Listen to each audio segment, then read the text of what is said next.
Hello, and welcome to the SMU Video Archive series. In this series, we interview faculty members from the SMU community who can provide insight into the history of SMU, especially from the perspective of their time at the university. I'm Neill McFarland, and today we have with us Dr. Margaret Deschner. Marcy, it's a pleasure for me to have this opportunity to chat with you. Well, I'm glad it's you who does it. Well, thank you. You and your late husband, Dr. John Deschner, and I were faculty colleagues at SMU for many years. Yeah, Perkins. In Perkins and in the entire university. That's correct, yes, yes. I want to explore, of course, many of the interesting aspects of your career here, but first of all, I would like to note that you began life in Finland. Yes, indeed. And so far as I'm aware, you probably are the only Finn who has been a member of the SMU faculty. Do you know of any other? I don't believe so. There may have been some guests, but I believe I'm the only one. It would have to have been very early on. Yes, yes.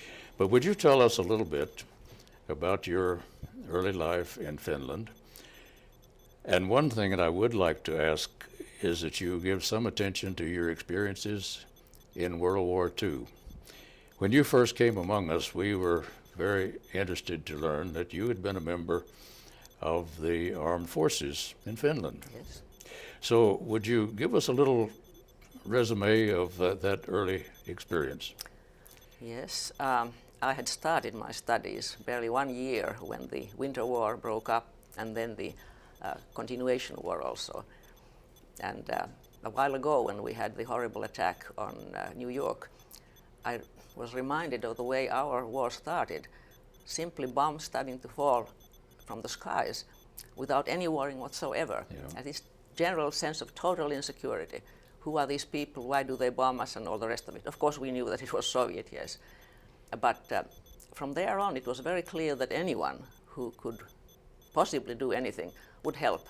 And so I had been a part of the Women's Auxiliary already earlier. So I actually worked on various fronts, mainly in canteen work. And one of the earliest was a regiment that was consisted of small criminals let out of the jail because we needed men, and of course we were only 5 million people and attacked by all of Soviet Union. So the men had little black things sewn on their uniform, and the two of us, we were just two women on that whole front. We did the same thing and sewed little black tape on our uniform. And of course then the men said, "Oh my goodness, I mean, what brought you to jail?" And I said, "Gad, I have to identify," and I simply said, "Oh, just a little shoplifting or something like that." And so you can't take that back, they kept saying. Such nice girls. And can you imagine, I mean, they would also be jailed. But it was a marvelous place to work in. And I felt very secure, even though we were just sometimes a few hundred meters from the Soviets. And of course, you lived there in a world of nothing but men. And you knew that you, in a way, represented the whole feminine element. And when they missed their mothers and wives and children and sweethearts and everything else, we had to sort of be there for them. And we heard all kinds of remarkable stories. So it was not simply making coffee, which of course wasn't coffee, but some kind of ersatz, or colored water, which was juice, and some postcards and some pencils. But mainly when they came to the canteen, they just wanted to talk. So they were very good about the other ones too. They could stop and they could talk all they wanted to. And so that was one of the important things. And then of course at the very end I was on the Svea River, which was where the Finnish front actually broke. And I realized then that the men had become very, very young. They were young boys. And the canteen, the table was actually almost too high for them. And I just was absolutely heartbroken when I thought that if the front breaks, these little kids will be, I mean, very young men could be on the front. But after that, and after the war came to an end, I finished my master's degree. But I had a very clear feeling that I was spared for some particular reason, to do a good day's work in Finland, which was not at all what I did. But later on, when I taught at SMU, I did not have easy time telling about war experiences, because Americans had, at that time, they had very little information about Finland fighting always against Soviet Union, even at the time when America and Soviet Union fought together.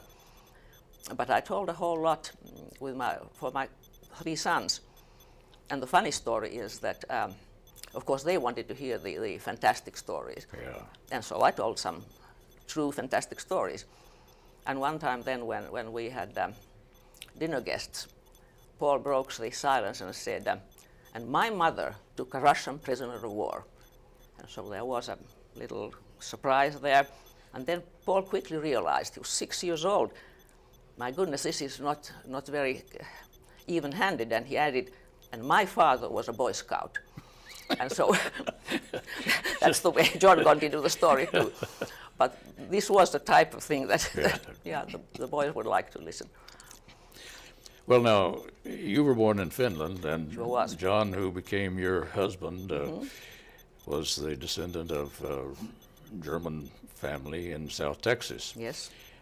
You started life at very different places, faraway places. How did you meet? We met in a number of faraway places. Well, first we met in 1946 in Switzerland, in the first General Committee of the World Student Christian Federation. John had become the Executive Secretary of the United Student Christian Council, Yes. where all the other movements were related to that. And I had become the Foreign Secretary of the Finnish SCM.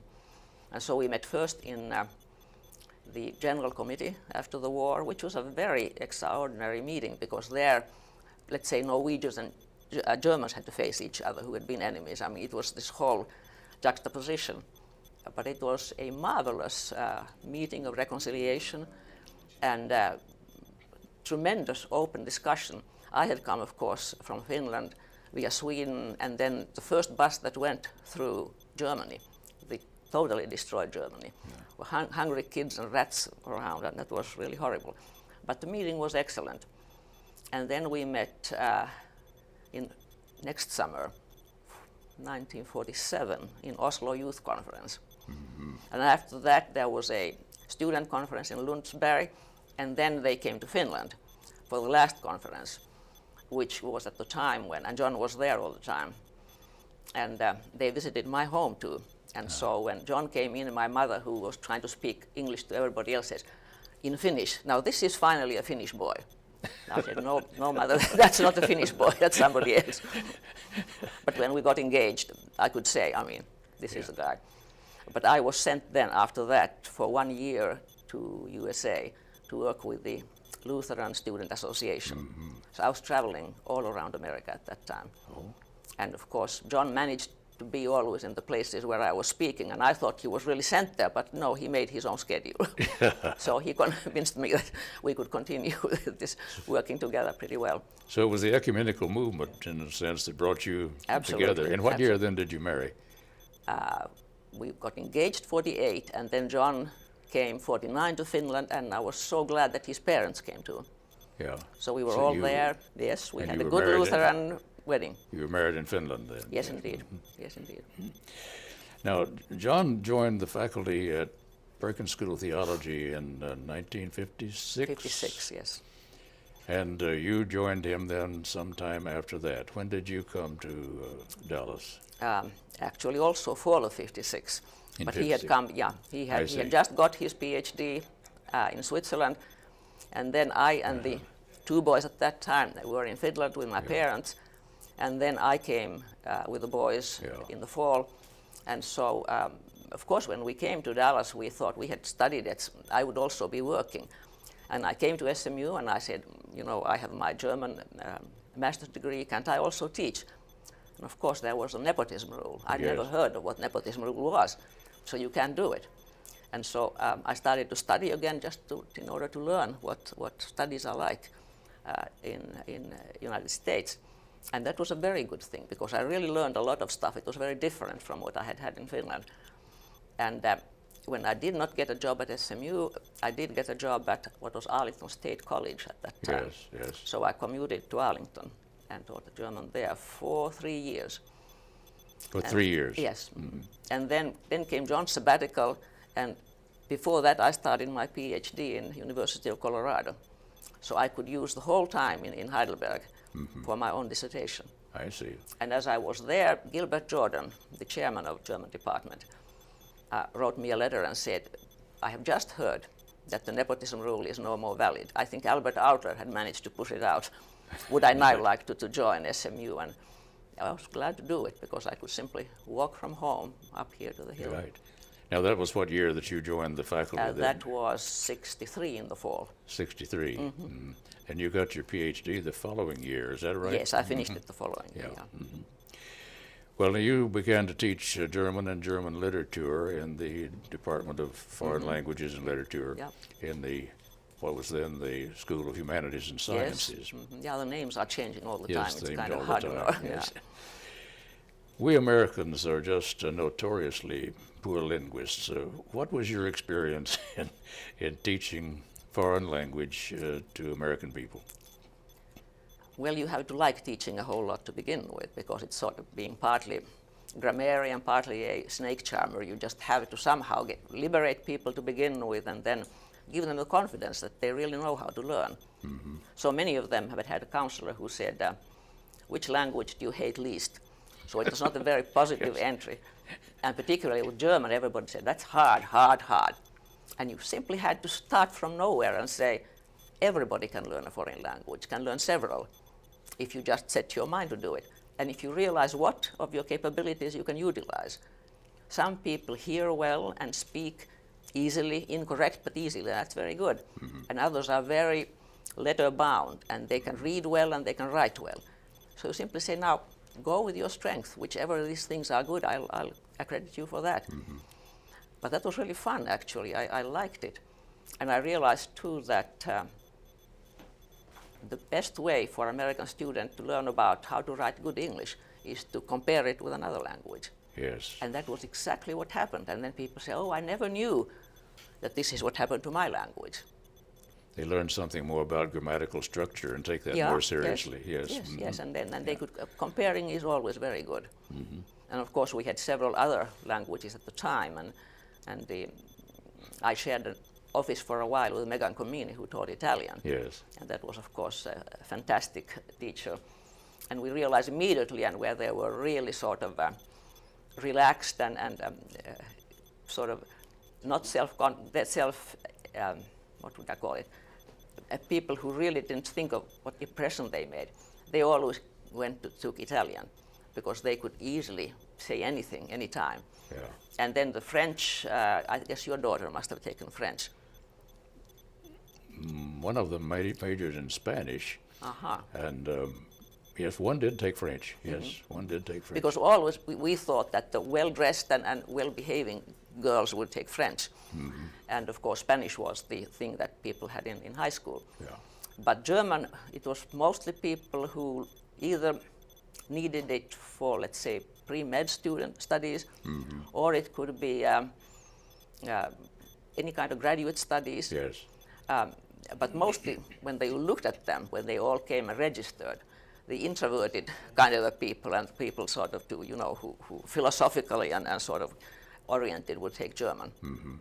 But the main thing was that once they started to learn a language, it was very gratifying. Then they said, but I could even learn another language. And that was exactly the point we should have made. Yeah. Well, now you didn't limit yourself just to the teaching of German language. You branched out into other areas of the academic program. Yes. What was your involvement there? It came at the time when what I think we called it liberal studies at the time. It was a humanities component. Yeah. It has gone through many. And the University College program. Yes, exactly. And so I taught there a course that was called Women in Modern Literature. And that was many more people. They were lining up in long lines to get into that course. And I was kind of surprised that this was so, because the women's movement had started, and we had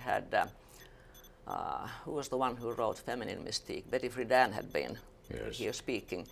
And I was constantly surprised that that the women's movement seemed to be very new and exciting thing, because in Finland, women always had to fend for themselves, and we were 3 sisters and 1 son, and my father always said, of course you need to have a career, because you never know, men have been killed in every generation. I mean, it was the self-evident thing, in particular in Scandinavia.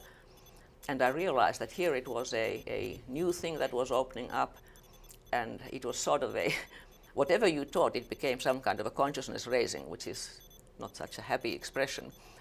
But of course, that course became the first women's studies course, and I think you had something to do with women's studies, didn't you? Yes, I did. This was back in the 60s, and I was the provost of the university at that time. Yes, indeed. And a class action complaint was made, I never did quite understand the source of it, against SMU for its failure to increase the number of women faculty members and its failure to pay them adequately and so on. And I was assigned the task of fielding that that complaint. Well, it was our luck. Well, and I went down to talk with the government agent who was responsible for this.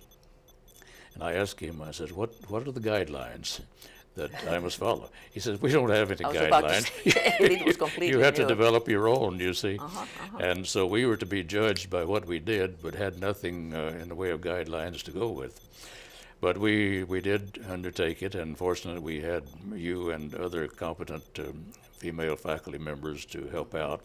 And we developed the Women's Studies Council, Yes. which I think still continues, doesn't it? Yes, I maybe think in a so. different name, Yes. I'm not sure. But that was, you used to talk about consciousness raising. I think I had a consciousness raising experience myself, because like most of the male chauvinists of the time, I really hadn't realized how far behind we had left some of the women on our faculty, and so we began to address that problem, and I hope that it has been considerably improved by this time. I think so, yes, and I think what they say now is actually it would be good when the time comes when we don't need any more a Women's Studies Yes. Council, where Yeah. women's things are dealt with in politics and history and all the other areas, but it still may be long in coming. It may not be quite there yet. No, I doubt that it is quite there, but massive improvements Yes, have indeed. been made, Yeah. and we owe you a considerable debt for what you contributed to it. Well- I'm not surprised to hear that yours was the first and most popular class Yeah. in women in modern literature. Was Yes. that the... Well, that actually was the reason that it was started. We had taught with Peter Mollenhauer a course Yes. called Search for Identity in Modern German Literature. That was very well attended. And it took a while before I realized that all the lost identities were male identities. And also that the men had a wonderful time chasing these lost identities all around the world and on horseback and everything else, and left the women behind. And I wanted to know what happened to these women. And I went to talk to Mary Miller, who at that time was Dean of what, Continuing Studies? Continuing Education, yes. Yes. And I said, do you think I could, figure out some places where women are important? And she says, yeah, but don't do it under my auspices. Go to Fred Bryson, who at that time was Dean of Master of Liberal Arts. Master of Liberal Arts Program. And he says, yeah, why don't you teach it? And I have to say that SMU never stopped me from proposing just about anything. And they always said, go right ahead and do it. And that was marvelous. And so I taught that course and various other courses that dealt with women's questions, but it was the literature that was the best. I think partly because, of course, these women, they were returning women, returning in terms of studying, and they became very interested in what was going on in them. And I just thought, how can we teach literature if we continually say, what's happening to you and what happened to me? But I realized that having sort of a third point, which is the book or the story we were reading, we didn't have to be that personal. We could react to the story, and that liberated me in really being myself, and the women also. But of course, then when they came to the office hour, then of course they told all about their problems with husbands and children and everything else. But I realized then that it was such a new thing whereas now it is everybody knows, and, Yeah. and it's easy enough. But you had a role as counselor to some of these women students as well as their teacher. Very much so, and Yes. I had to learn my limits too. And so at times when the problems became severe, I said, could I walk you over to, where in the world did we have that psychological counseling at the time? Oh, it was also in Clements. Oh, Yeah, and I could walk them right there and see a person and said, this is beyond my competence, why don't you take over? But actually they wanted to be with a person from whom they had heard these things, so that really made for very long office hours. I'm sure it did. And way beyond my competence many times too, because there was serious things. And many of the then, actually the younger women started to be very concerned about their mothers. And then they wanted to come and say, what am I going to do with my mother? I mean, she once did modeling and now she wants to do it at the age of 60. Yeah. Well, what could you say at that time? But the good thing was that many of the conferences that we could participate in, and Modern Language Association had the South Central section. Yes. And of course, women's studies were not first accepted at all as part of the regular sections. But we met ahead of time, and we had a little sherry and a lot of talking and everything else. And ultimately, that became one of the regular sections.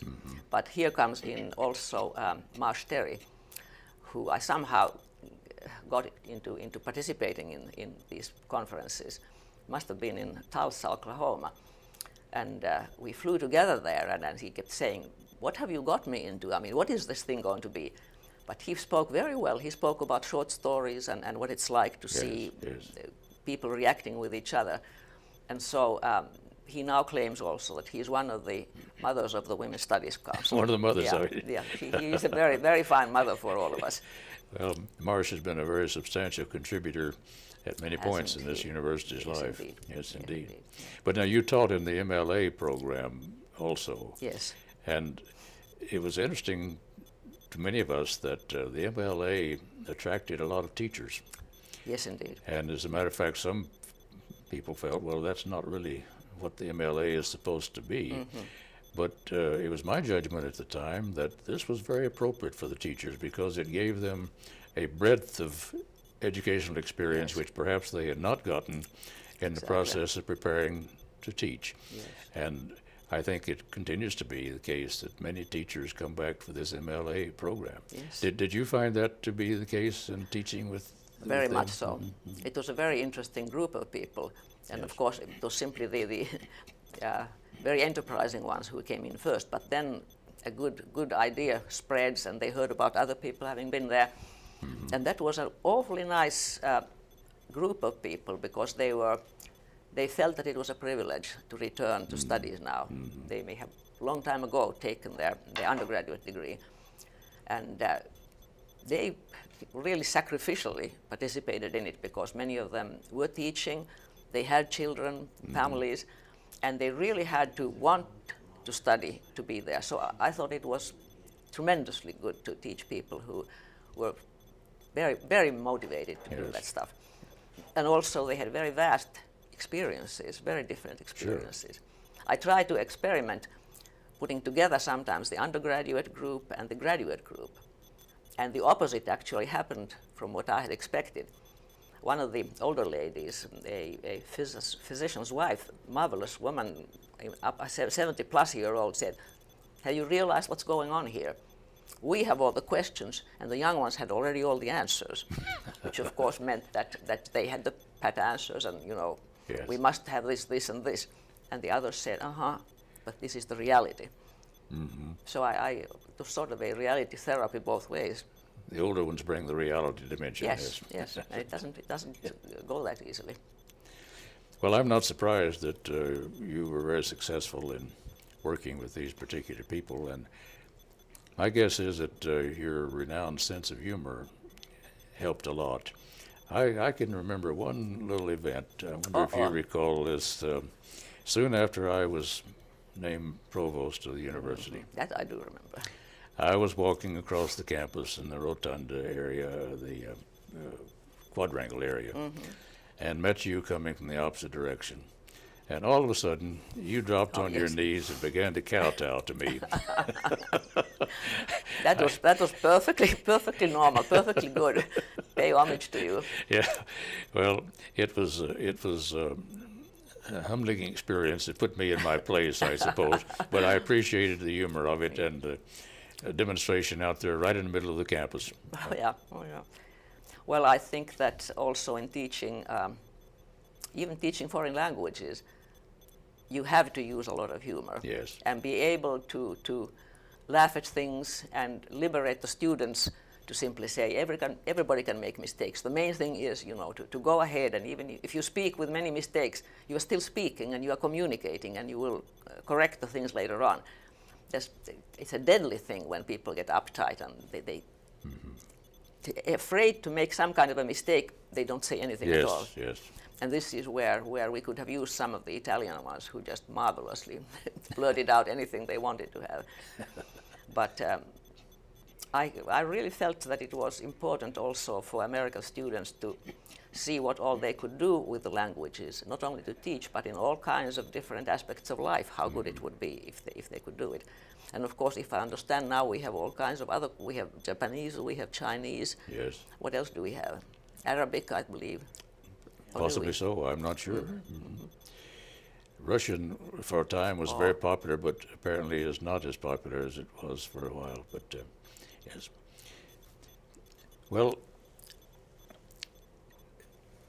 what other kinds of things would you like to explore here today?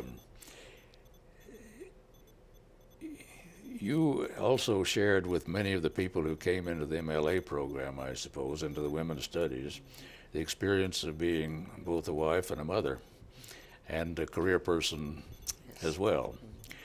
So you have, I believe, 3 sons. Yes, indeed. Where were they born and where are they now? Martin, the oldest one, was born in Glen Ridge, New Jersey. In New Jersey. At the time when John worked in Manhattan. Paul was born in Switzerland when we were in Basel. And of course, fortunately, it was very inexpensive at that time to have a baby in Switzerland. Yes. And then Tom, the youngest one, was born in Dallas when we came here. And it was so clear to me all the time that both of us needed to work, even to earn enough money to pay our debts. But I think that I would have liked to do it anyway, because I realized that it is not very easy for a Finnish person to have roots in another country. It seems to me that the Germans, for instance, come much easier, and they are much more, used to be world citizens. At the time, since I had particularly always thought that I would teach in Finland, I had taught in German, English, and Swedish. That would be my career. And when I came here, I realized that I really had to know what the students are like and how they are approached, and it was amazing to me that they would be pushed from one year to the next to the next. What we had to do in Finland is simply to master a certain amount of elements, and then when we thought we were ready, go to be examined, and that was sometimes pretty awful. But in terms of our family, I sometimes worried whether it was hard for the boys when they were young, that I couldn't go into all the swim meets and all the track meets and all the everything. Yes. And I was really relieved when at one time Paul said, he must have been in high school, he suddenly said, and when I get married, I will marry a career woman. And I almost fainted, and I said, why, Paul, do you say that? And he said, I don't want any old woman to, how did he say, to suck up my identity or something. And I said, what is that? And he said, I have observed families that when the husband comes home, the wife keeps saying, what did you do and to whom did you talk and all the rest of it. But when you come home and we eat together, you both have some interesting things that you want to contribute, and we talk all the time.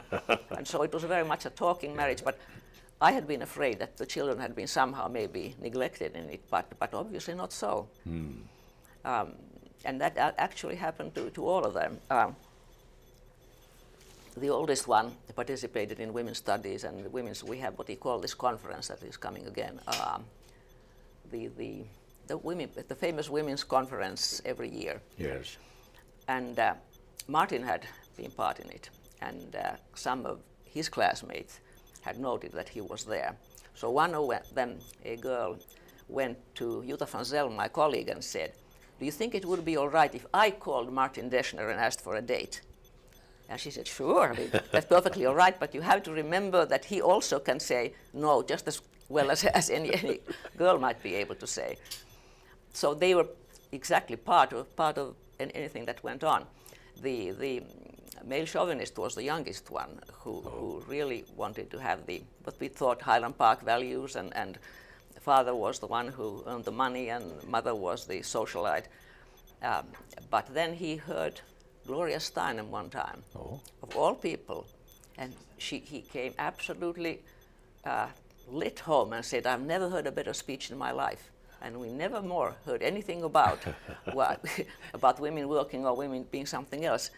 So actually, just by doing nothing special, the children observe what happens with the parents, and children are tremendously forgiving.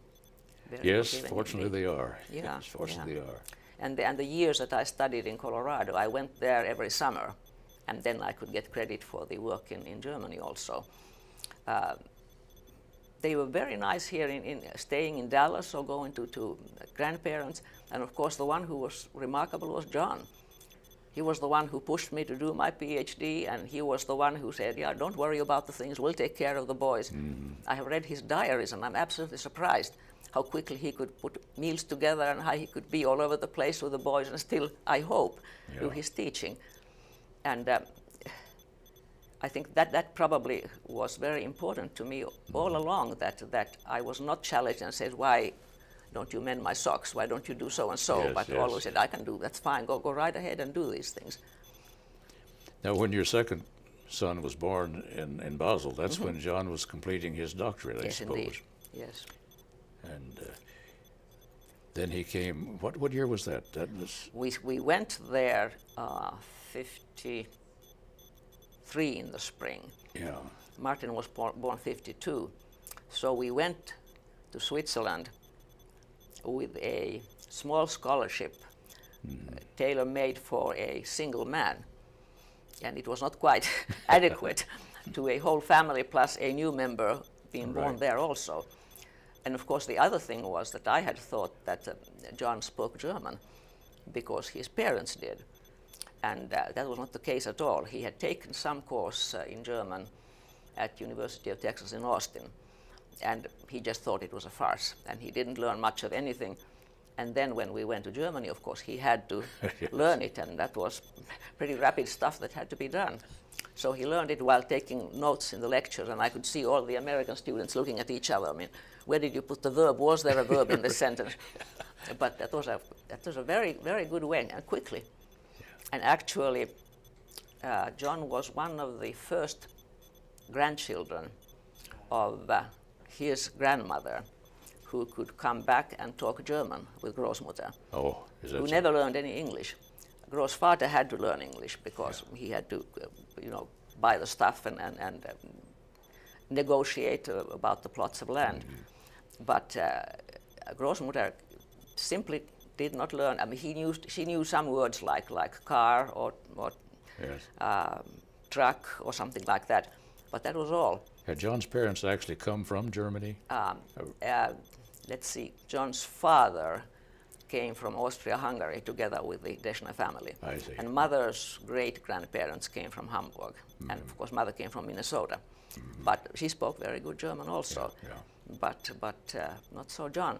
But it was excellent when in '48, when I traveled with the Lutherans, I did go to Texas, of course, to meet John's parents, but also to meet the relatives. And one of them was this wonderful Großmutter who lived in Houston at the time with the oldest daughter. And it was marvelous because I could almost interview her. And she told what it had been like for her family to become Methodists. They had been Lutherans, but the Lutheran pastor did not want to come way there into some ranch. And it was the German circuit rider Kleinknecht who came to visit this. He had heard of these German, I think 13 families. And of course the Deschners on the way over to America had been warned of two dangers. What do we have? What are the awful snakes we have here? Rattlesnakes? Rattlesnakes and Methodists. So that was a good combination. And so they were not about to let Kneiklich to do anything. But he managed to convert this Großmutter, who then collected all the rest of them and said, you have to let this man talk to you. And if you don't, you have to deal with me. And she was a very, very strong woman. So they all, ultimately, 12 families got really converted to Methodism. So they escaped the rattlesnakes, but not the Methodists. Not the Methodists, and I'm not sure always the rattlesnakes either. But she was a wonderful, strong personality. And then, of course, the great thing was that when we returned from Basel, John was able to speak with his grandmother. It was just wonderful. Oh, yeah. Form a new bond there, yes. Now, he studied with Karl Bart Yes, he did. in Basel. That's what and he then wanted. came back to be a most distinguished member of the Perkins School of Theology faculty, as highly regarded as any faculty member there has ever been, I think. Thank you. And continued his ecumenical outreach as so. well. Yeah. So we owe him a great debt for what he brought to the university, and owe him a great debt for bringing you. Well, that was my pleasure for sure. Yes. Yeah, it sounded to me very odd when he said in Basel that he had got a letter of invitation from, it must have been Merriman Cunningham. Yeah. Yes. And at the same time, I knew that he had an invitation to go and work in Geneva with some ecumenical function. And I said, it's unreal. He's really trying to figure out what the difference is. I mean, I was clear that we should stay in Geneva. That was completely self-evident, because I had only seen some kind of a bus station on my way to Corpus Christi of all of Texas, and that was my knowledge. And then we went to Geneva and had a talk there with the people. And when we came back, we went to the train, and I said, John, take a pen and a pencil. That's what a pen and a paper. We always did like that. I said, now take in dictation. Yes, what is it? I said, I can now have the strength to say that, let's go to Dallas, and I can tell you why. But when we get to Basel, I won't remember it anymore, so take it in writing, which we did. And I'm so very happy that we did do it, because in New York, it was very hard to develop roots into this country. Yes. But when you came to Texas, it was a very easy thing. And of course, the boys going to school here and having their roots here, being church members here, and particularly being part of the academic community was a tremendous thing for me. That really, I had a very strong feeling that I'm part of this thing and I want to be a part of this thing. And as I said, SMU was very, very generous in letting me do whatever I wanted to do. And so also, people say sometimes, are you still staying in Texas? Why don't you come here, particularly to the East Coast? And I said, no, because now I have really roots here, and I know Texans, and yeah, they are crazy at times, but they are genuine crazy. They are not fake at all. It's just really, and of course we had a neighborhood, people talked and were very kind where we lived. And I don't care if you call it superficial. I'd rather have superficially kind people and sort of deep, morose people who don't care what you do. Yeah. Well, I'm sure many of our fellow Texans will appreciate your testimony at this Yes, particular indeed. point. Oh, yes. And I am surprised that our boys became so strongly Texan. Yes. They know clearly that they are part Finnish and part Texan, and also part Colorado people, because we spent then in Colorado after my studies, I don't know, over 20, by now it must have been about 30 years every summer. We went to Colorado. And that's sort of a different thing again. There was almost an SMU community out there, wasn't there? Yes, there was, The Ogdens came after us, and then John's brother Roger with wife Jean came there. Yes. And then I think the Murrays were there too. Yes, the Murrays were, and now the Marvin Judy. Yes. And the various other people also came to this ranch where we rented a cabin and stayed there then and built their own cabins like the Ogdens and Roger Deschner did. Well, have you any observations concerning SMU and the direction that it's taking? What you retired in what year? I retired at least formally 86, but then I 86. continued teaching the MLA courses way till 92 or 93. I see. Well, in retirement, as you observe the university, have you any observations that you want to leave with us? I wouldn't even know where to begin except to continue to do as well as it has done up to this point, and particularly stressing the humanities studies. Yes. Because all three of our sons, whatever they wanted to do later on, had a good grounding in humanities background. And that has served them very, very well. They know what life is like. They have thought about some of the deeper questions, and they know into what kind of society they were going. Well, that's good to hear, because that's been a major part of our aspiration over the years. Yeah. And sometimes we wonder whether we really are achieving it. Yes. But that's good to hear. No, I think that has been one of the best things that our family has participated in.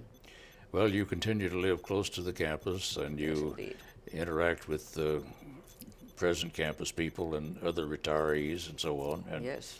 we rejoice in the fact that you're still available to us. Well, there are so many groups that both of us have joined. Yes. That is the Perkins retirees and the SMU retirees, and then of course somehow we got into the apogee, the investment club of people. So we see them all the time. Yes. Which I think is very nice, and it's marvelous that we live so close, and this is exactly, it was worth being in New York to realize that I wanted to be very close to the school where we went. Yes. And the marvelous thing now is that we have the fine arts, what do you call it, the new museum. Yes, the Meadows Museum. Yes. Which is a fantastic place. It is, isn't it? Yeah, and on my way up and down, because I keep mostly, every morning I walk to the flagpole and back again, I can simply go in and look at a couple of paintings at a time. Yes. That is a magnificent place, absolutely it is. Great. It is indeed. And it's a worthy situation where our good Spanish collection can now be really seen for what it's worth. Well, it's a major contribution to the life of the campus and also to the city, but I think also well beyond the city, because that collection of Spanish art is said to be the best outside of the Prado in Madrid. Yes. Well, is there anything else that you would like to add before we close out? Not unless you have some questions. Well, I think I've asked all that I was burning to All ask. pertinent question, yes. But it's been a real delight to have this opportunity to chat with you. And I'm sure I speak for the entire university when I say thank you for all that you've done for this school. And I was the one who profited by it. well, it's good if it's a mutual profiting. Oh, yes. Yeah. But you brought a great deal to this university, and you, in concert with your husband John, made a very important mark on the life of SMU, and we thank you for it and wish you continued good health and success. Thank you, Thank you much.